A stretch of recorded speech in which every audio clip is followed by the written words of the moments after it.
అమ్మ అన్నది ఒక కమ్మని మాట, అది ఎన్నెన్నో జన్మల మమతల మూట, మమతల మూట.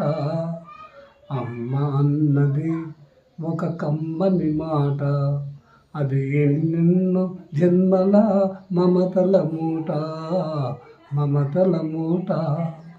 అమ్మంటే అంతులేని సొమ్మురా, అది ఏనాటికి తరగని భాగ్యమురా.